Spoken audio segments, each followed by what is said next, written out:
Hello, friends. Welcome to A Little View, the podcast where the perspective may be small, but the conversations are anything but small. I'm Gwen, your podcast host, a soon to be dietitian, a health coach, and an advocate for all things. This is the podcast where we talk about things that not only aren't talked about, with a voice for the unrepresentative, while having powering conversations about healing your mind, body, and soul through a unique perspective, while bringing on guests to share their inspiring stories as well. And today I'm here with someone who is reshaping the media industry.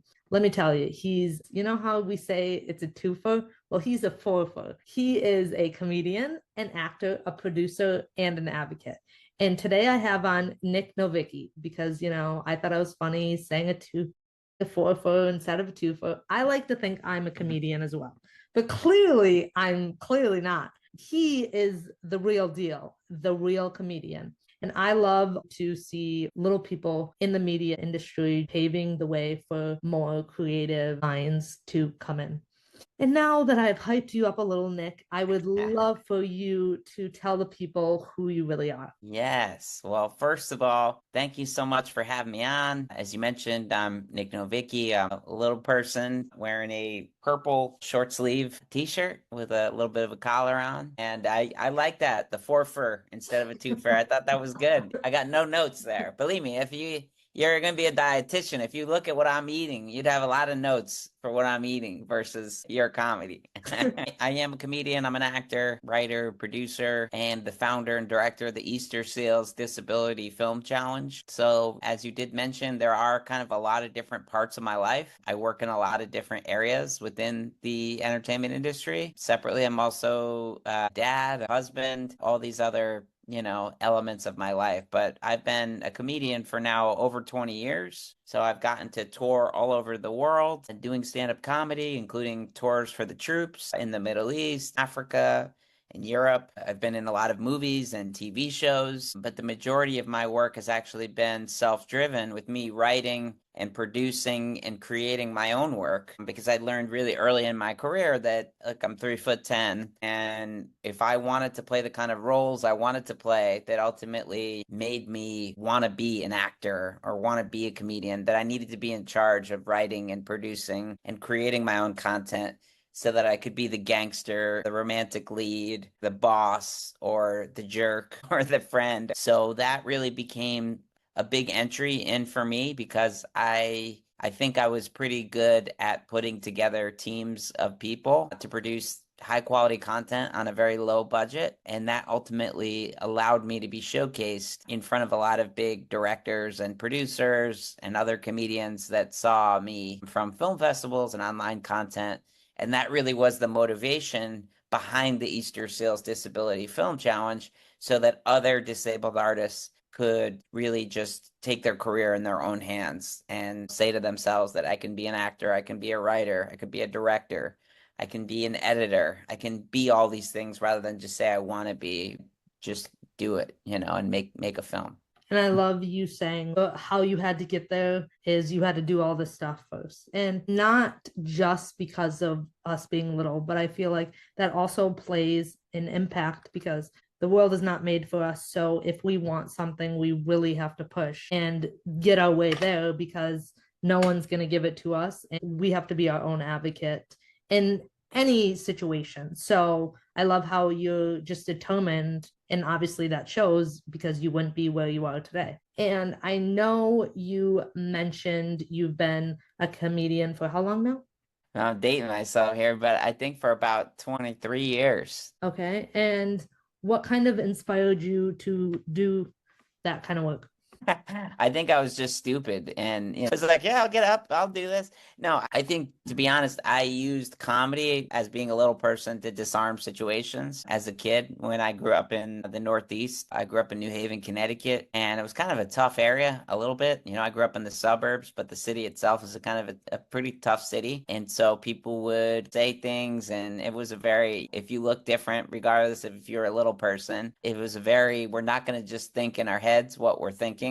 Everything was said out loud. And so I learned early, being a little person, that I was good at just disarming the situation, making a joke back, doing a silly voice or an impression. I was able to use comedy to get everybody to listen to me. And then it just was now a focus on something else, a teacher, the situation, the weather, whatever I wanted it to be. And I think it just was an instinct of something that I was good at. But I think at some point, really, it was like my turtle shell where I was In able to kind everything. of, be like, hey, I'm going to dodge out of this and I'm good. And I learned, oh, wait a minute, everyone's listening. This is something I like doing, talking in front of people. I think this is a very important part and very interesting because I think a lot of little people do this. Instead of having all the focus on you or everyone making jokes about you, you kind of tone it to something funny. And I think that's just our coping mechanism. So I love how Nick is talking about that. So I started actually fundraising for Little People of America and the Dwarf Athletic Association of America when I was a little kid.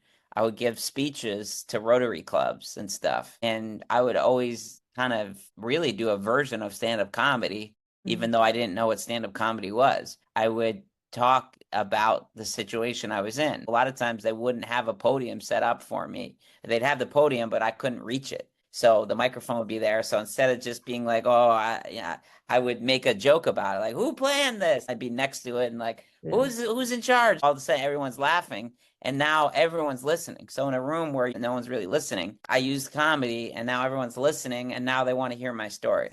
So I think I was really doing a version of stand-up comedy since I was a little kid. I went to school for business, and really my first week of college, I went to a comedy club. People were saying a lot of jokes about me being a little person. And I was kind of just standing there in the back and I wasn't mad. It's like, this is corny. These jokes aren't good. The host was like, you could come back here next week and tell your side. I ended up going back the next week. When, for example, when you were younger and people would say stuff, would they say stuff about your size? So then you kind of just rebuttal back to them with a joke about you to basically be like, okay, no one's laughing. It's really not that funny. Is Yeah. Sometimes I would bring me into it or something unrelated. I would almost just kind of find something that was funny to me and bring that up. Or somebody's like, "Yeah, you're small." I'm like, "Yeah, I'm also wearing not a good shirt. I'm not matching," or something Yeah. like where it's like bring whatever the situation was. And I think people usually will say things because they're typically insecure about the situation. Yeah. And most of the time, if you are able to speak up in a disarming way, it throws people off. Now, Yeah. if I come in and try to be like aggressive and try to fight, that's not going to necessarily always work. And sometimes that's a worse idea Yeah. when you're a low person, honestly. I think, those experiences really shaped me and who I am. I think the more everything is just perfect, the harder it is for you to be motivated and the harder it is for you to find inspiration in life. Yeah, I mean, like I said earlier, I feel like in a way, like when I was younger, I had a hard time with being a little person. I think everyone has a hard time sometimes with the circumstances they were given, but it's also been a blessing because since we've had trials, it's made me push further, just like what you said. And then in regards to your comedy, even though you would do stand-up comedy, do you think it was hard to find your way through it? Well, I think stand-up comedy in some senses, there's a lot of freedom in it because all you need is a microphone and to get on stage. Yeah. So it's something that is much more accessible than you want to act in a movie. There's so many steps. The same with, you want to act in a play. For stand-up comedy, you're basically just like, yeah, I can go up on stage and then you got to walk up and just grab a microphone and just talk.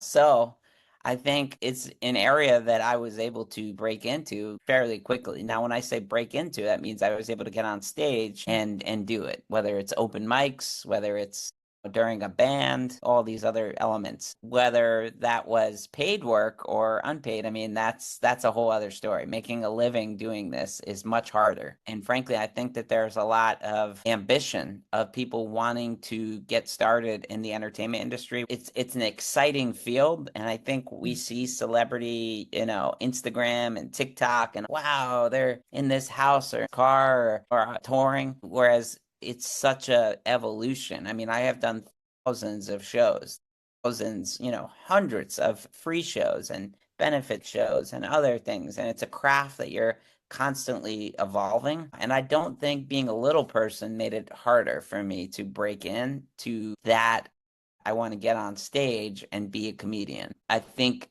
being an actor and being cast in movies, that also becomes something that is innately really hard, whether you have a disability or whether you don't. It's very tough because there's so many people that want to be actors. Just, buses and planes of actors come in to Los Angeles and New York every day, and they want to be, this is their dream, and they're so talented. It's really hard. You got to stay in and just, work on your craft and, you know, just do as much as you can on your own. So it's not easy for anyone to break into. I will say that there's a much bigger shift now in authentic representation. When I started really early 2000s, you weren't getting a lot of auditions, and a lot of the roles, the little people sometimes were the butt of a joke versus being involved in the joke. So for me, I feel very strongly that little people should be involved in comedy. And I think that we don't want to enter into a space where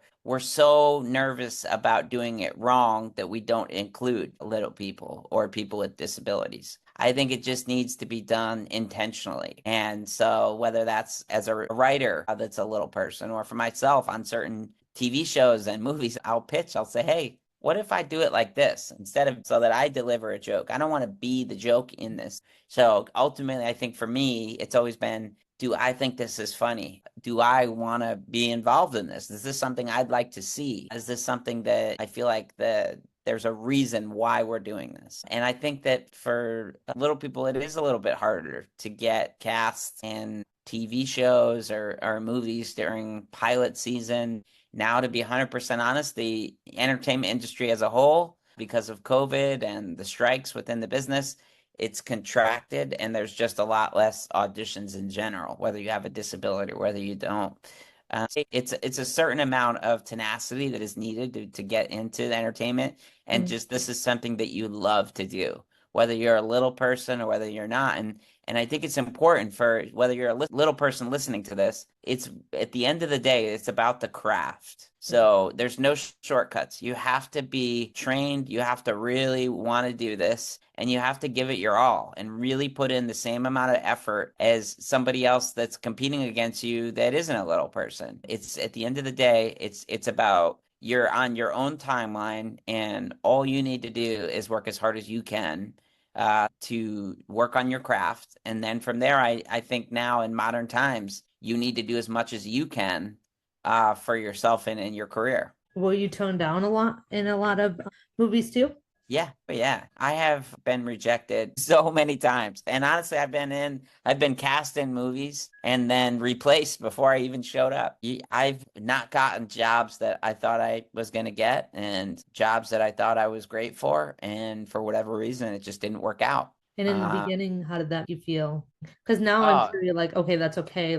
There's so many other opportunities. Now, when you first started, how did that make you feel? yeah, I mean, to be honest, still, when you don't get a certain job, it's tough. It's heartbreaking. Even though now I have a lot of different avenues in my life, so I have a lot of different things going and panels and things that I really love and truly care about so much.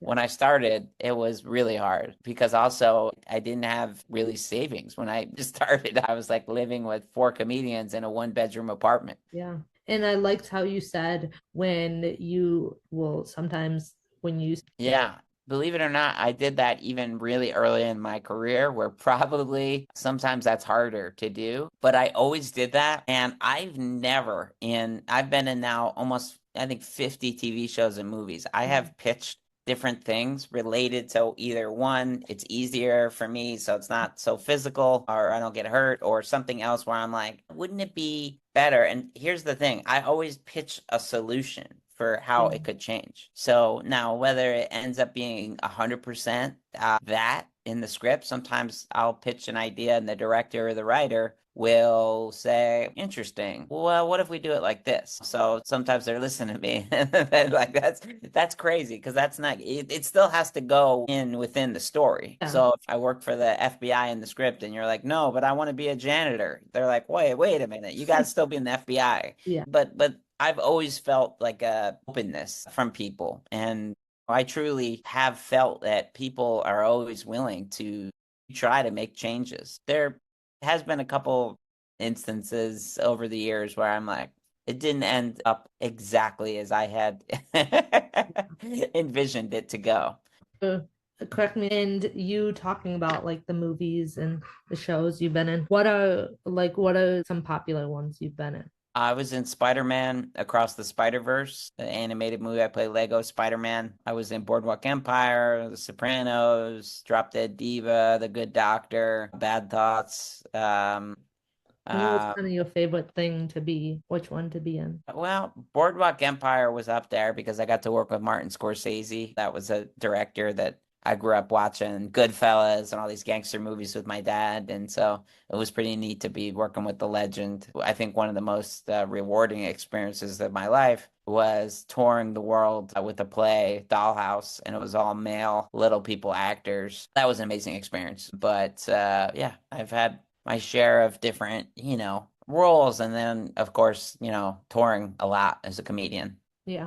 And are you soon to be on tour or are you going to be on tour anytime soon? So I have my own shows that I'm doing. I'm doing show tonight, Thursday, Friday, Good. Sunday, and then I go on tour, a tour with Nate Bargatze, who is actually my roommate. I used to live with Nate when we were both, poor comedians, four comedians in a one-bedroom apartment. Well, I'm So sure yeah, and now I'm on his tour and he does arenas. So I'll be doing like the Boston Garden and where the Celtics play and the Wells Fargo Center where the 76ers play. and I'm sure it's cool seeing you both together, where you started to where you are now and all the achievements you've made. For those who haven't listened to you, what is your main comical acts about?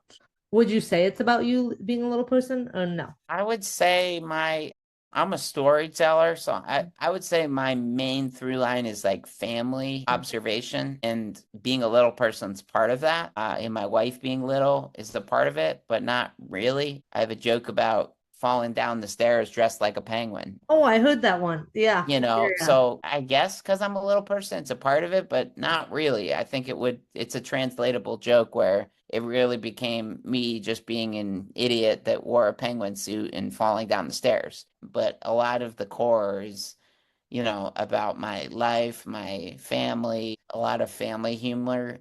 Yeah. And you've mentioned it a lot. I always try to do a little bit of research before I meet with my guests. And your Easterseals Disability Film Foundation challenge, what I grasp out of it, which I absolutely loved, is your kind of helping new creative people, I guess, coming into the film industry. So they have to be either on camera or recording camera. They just a disabled person just has to be doing something of the film. And then do they basically try out? How does it exactly work? Yeah, so the whole history here is 13 years ago. I was like, why aren't more people creating their own content? Questions like this that people realize that there needs to be a change, and Nick was the one to make that change. It's led to opportunities for me. Let's do something. So I created the Disability Film Challenge, which started out as a 2-day competition, and it's making a 1 to 5 minute film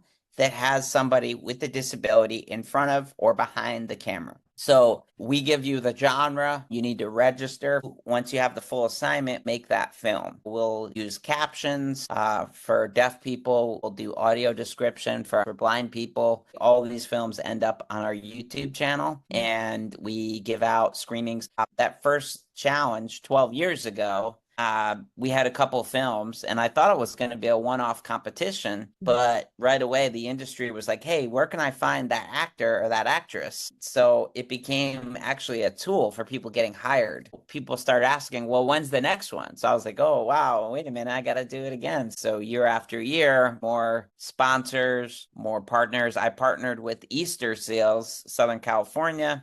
So it's now the Easterseals Disability Film Challenge. And now to date, we have over 850 films that have been created from around the world.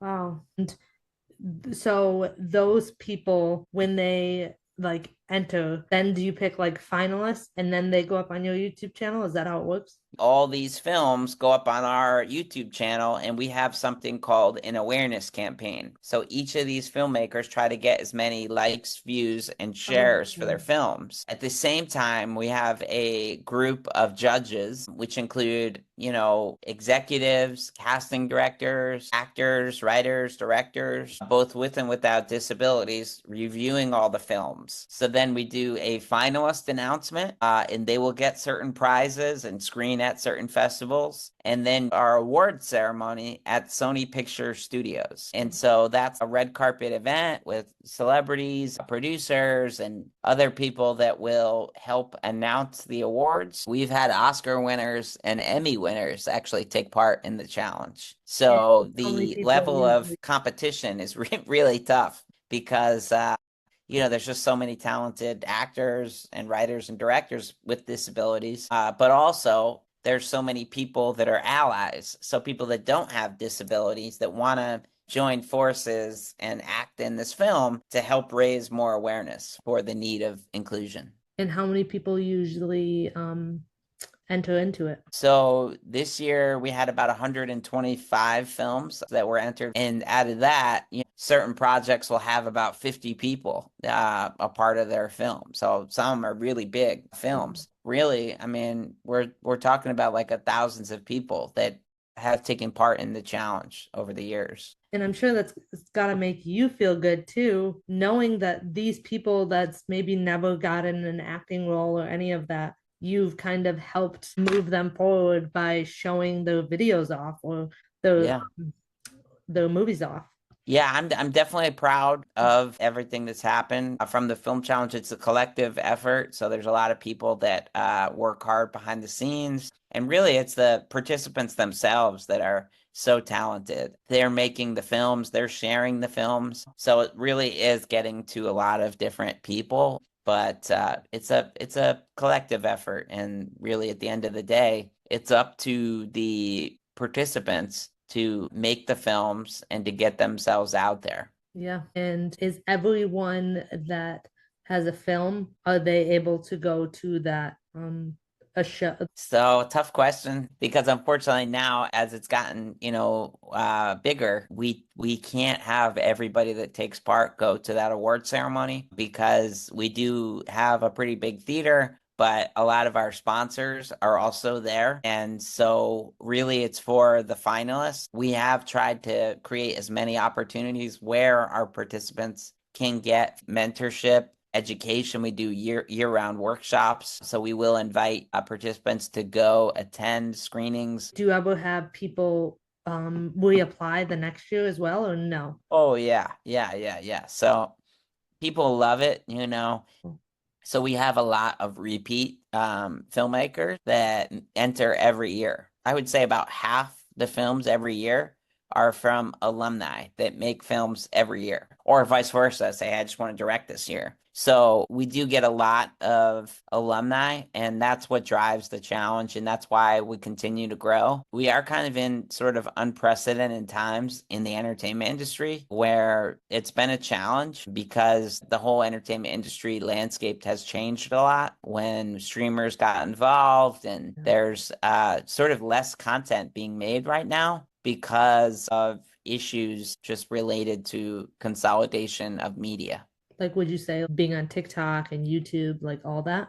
Yeah, TikTok, YouTube, like the younger generation is not really watching linear TV like they used to. And for movies, when I started, there were DVD sales that would drive revenue in a much bigger way. So people would pay $25, buy or rent a movie. And now you pay $10 a month and you get all these things. Yeah. So that has affected the industry as a whole, as well as just different things, COVID, different layers. So it's a challenging time to break in. And but I think that there's always going to be a need and a want for entertainment. I think there's a lot of people, on the network and the studio side that truly love this too, and they care about projects and great entertainment. And I think it's a great time to be an artist, to create your own sort of work. But you have to sort of go into it with the long game right now.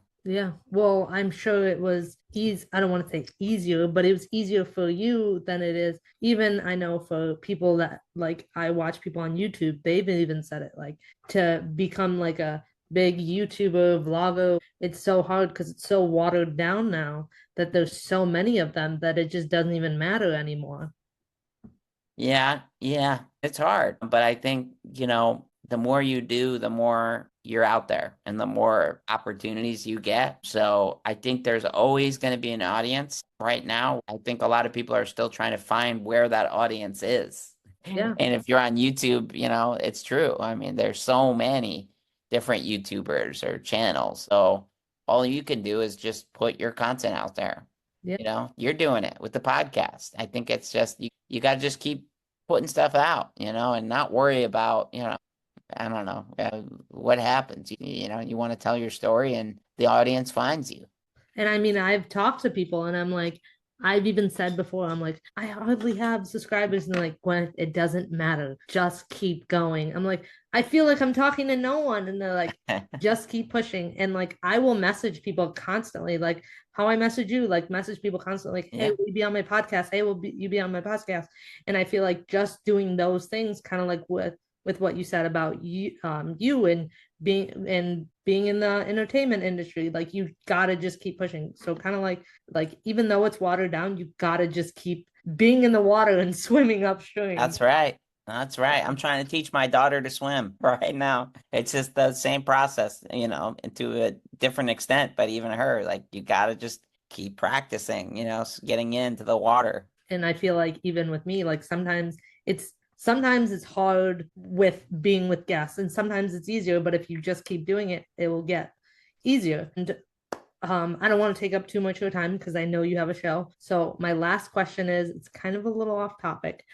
What is something that people don't know about you, but a big part of your life off camera? That's a tough question. My life is really family, which is a huge part of my act, and work. I mean, I am working every day. So I'm writing, I'm doing something, I'm responding, working on the film challenge every day. So that is a huge part of my life and I love it. So it doesn't always feel like work. It's something that I genuinely enjoy. Aside from swimming or watching sports, I don't know if I have any major exciting thing that I'm doing that people don't know about because I sort of try to share everything Yeah. important in my life through my comedy. Because if I'm doing something and not telling about it on stage, I'm like, man, I'm missing out on things to write about.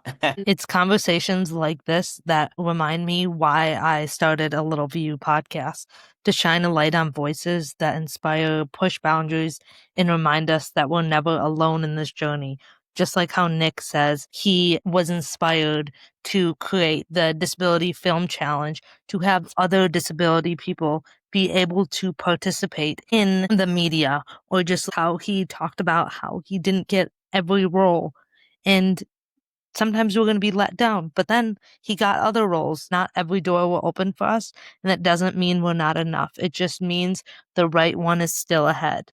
Well, thank you so much for being on my podcast today and just sharing a little about your life and your in the entertainment industry and the advocacy work you're doing. Thank you for having me on and Yes. congrats on what you're doing. Thank you so much. And if you're new here, make sure to like and subscribe for more episodes because we put out a new episode every Friday. And we'll see you guys next time. Bye.